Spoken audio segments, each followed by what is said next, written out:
For the next 2 seconds, think about anything that you want. Money, success, a cheeseburger, but whatever you do not think about a pink elephant. Did you win? Probably not. You see, the more you try to get rid of something, the more it persists. In this video, I'm going to show you how you can achieve success faster by not trying. And it all starts with the pink elephant law. So one of my first experiences with this law was unexpected, to say the least. I never told anyone this story before, but I was very lonely in college. I had a really hard time making friends. I grew up in New York City and went to college in the South, so you can imagine all the cultural differences. Never before have I ever felt like such an outsider while still being surrounded by frat bros. And even though I despised frat culture with every single fiber in my body, for reasons that I won't get into, my survival instincts made me feel like that I needed to fit in. So I did everything I could to be accepted. I bought super fratty clothes, I wore more pastel colors, and I tried to speak in more fratty slang. But despite how hard I tried to belong, I never felt more alone. It's not an easy thing to describe. I can barely even describe it to myself, but it was kind of like feeling trapped between two conflicting identities. Like I wanted to force myself to accept that this new state of mind of frattiness was me, but at the same time, I was suppressing who I actually was. Then one day in class, I was dozing off, and in my head, I thought to myself, did I really want to be friends with people who would only accept me if I looked, talked, and act like them? And that's when I made the decision, when I was bored in math class, to become best friends again with myself. Frankly, I was just tired of hiding my real self away in shame and fear. And so I decided to just let go of my obsession of needing to fit in. And slowly, I found my friends, my people, where I belonged. This was my first big experience with the pink elephant law, aka the backwards law, that changed how I approach life, wealth, and success today. The harder you try to achieve something, like becoming wealthy and successful, the harder it will be for you to achieve it. It sounds absolutely paradoxical, I know, but here's a secret that from what I've seen, only truly successful people understand. The education system in the US has conditioned you to perceive success like this: that if you put in X amount of hours of effort, you'll achieve X amount of money or reach X amount of success. You've been led to believe that effort and reward should always be 1 for 1. So you think if you just triple your effort this time, you'll triple your success. But most things in life don't follow this linear path. Instead, most things follow a curved one. Let's say you're a graphic designer. At the beginning of the day, you're super productive and you can easily make 3 beautiful designs an hour. However, as the day goes on, you feel more tired, you feel exhausted and less creative. Near the end of the day, you're only able to make 1 design an hour, and it looks like this. You need to understand that most things you do in life are complex and take energy. As you exhaust yourself, you'll start to see less in return. This idea of diminishing marginal return exists in nearly everything, from how much joy you get from taking another bite of your favorite food, to the amount of new stuff that you remember from studying for an additional hour. But what's most important in this graph is this point here, where your effort and reward exchanges are optimized, and there's no reason to put more effort in because it'll be inefficient. But that's only half of it. There's another graph that you've never seen before that explains how you can achieve success without trying. The flip. If we are to be fully human and fully alive and aware, it seems that we must be willing to suffer for our pleasures. Without such willingness, there can be no growth in the intensity of consciousness. Alan Watts. The flip explains Alan Watts' ideas and the pink elephant law perfectly. The more you chase something, the less satisfied you become, because the act of chasing reinforces the fact that you do not have it in the first place. The more you crave wealth, the more poor you feel, regardless of how much money you make. The more you crave success, the bigger the failure you feel you are, regardless of what you've achieved. The more you crave control, the more weak and afraid you feel, regardless of how much power you have. So how can we get what we want without trying to get it? It seems impossible, I know, especially when we've all been taught to always work hard to get what we want. And yes, putting in some effort is necessary, like if you want to be a good basketball player or a great chef. But the flip isn't so much about these tangible external accomplishments. Rather, the flip goes beyond the tangible. It transcends them. And so here are the 3 steps you need to take to achieve success and wealth by not trying. So I didn't grow up with or around people with money, and the only wealthy people that I ever saw were on TV shows and movies, and I had always thought that they looked really cool and happy. And clearly I was the exact opposite of cool when I was a kid.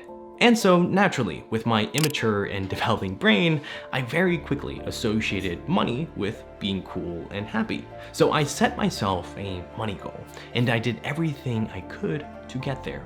And now that I've passed that goal, many years later, I've realized that I've been approaching this thing wrong my entire life, and I could have gotten there so much quicker if I knew this. People always want more than what they need because we're constantly feeling this sense of lack, the sense that something is missing, but you don't know what. And so you keep chasing things that you believe will bring you pleasure and fill that void. You see, our sense of lack is constantly being exploited by companies, by culture, and even ourselves, to the point that it force feeds us the idea that the present moment is always lacking, and that we can live in the perfect moment if we just do a little bit more. But when you get there, when you achieved what you wanted to achieve, you still find yourself in the same dissatisfied state that you just tried to escape. Our desire to fill this lack is why we crave things. But chasing that craving never satisfies because the crave itself is the very thing that keeps us unsatisfied and keeps us from getting what we want. The more unsatisfied we are, the more we suffer and want change. And the more change we want, the less satisfied we become. It's a never-ending vicious cycle. And the way to break this cycle is the absence of craving, actively accepting, being grateful, and detaching. And just to be clear, I'm not talking about giving up on your goals, your ambition, and never wanting anything. You can still want things, it's human nature. Rather, I want you to think of this like a better approach to achieving your dreams faster. Like a bow and arrow, you first need to draw it back, so you can willingly and intentionally explore the underlying root cause of your desire, beyond these superficial cravings. You can then accept the root cause, you can let it go, and stop focusing so much on how you don't have what you want. Then you can shoot the arrow forward with a clearer focus of achieving your desires without having your satisfaction and happiness be too dependent on it. To be clear, I'm not saying I don't want you to feel sad, angry, or down. In fact, it's actually key that you do feel bad. Here's why. So one of the most inspirational people that I've ever met in my life was this cleaning lady at school, who I will call Val. I don't think I ever met anyone who endured as much pain and suffering as Val did to get to where she was now. And I won't share what exactly happened because it's not my story to tell, but I was always impressed by how she was always so cheery and smiley, despite everything she went through. Like, her smile was absolutely infectious, and I wanted to know her secret. So one day, and by now we were pretty good friends, I asked Val, "How are you always so happy?" And I will never forget what she said, because it's one of those like older people wisdom sayings that are super insightful and actually takes you a couple of minutes to understand what they said. Val said, "Happy? How would we know we were happy if we were happy all the time?" So scientifically, inside each of us, we all have a different baseline level of happiness that we always return to. And this is called the hedonic adaptation. And no matter what we experience, whether it makes us feel ecstatic or depressed, we will always eventually return to our baseline level of happiness. And knowing this might be discouraging to some, because what's the point of anything if we're always going to return to the same level of contentment? But the reason I'm telling you this is because I want you to think of your baseline differently. Instead of something that just echoes pointlessness, I want you to think of your baseline as something that rejuvenates you, something that makes your life worth living. Because in a way, if we always revert back to baseline, that means the bad provides the good and the good provides the bad. So that you need to have bad moments to really define the better moments. And if you can really wrap your head around this, then during your toughest situations, when life is kicking you down and you feel like you've lost all hope, you can understand that all of that is just part of the process. The purpose of achieving your dreams is not just about becoming wealthy and successful, but also about experiencing an emotionally and psychologically exciting journey. If you acknowledge the roadblocks and the challenges that you're gonna face, then you can use that to fuel your drive and motivation to keep pushing.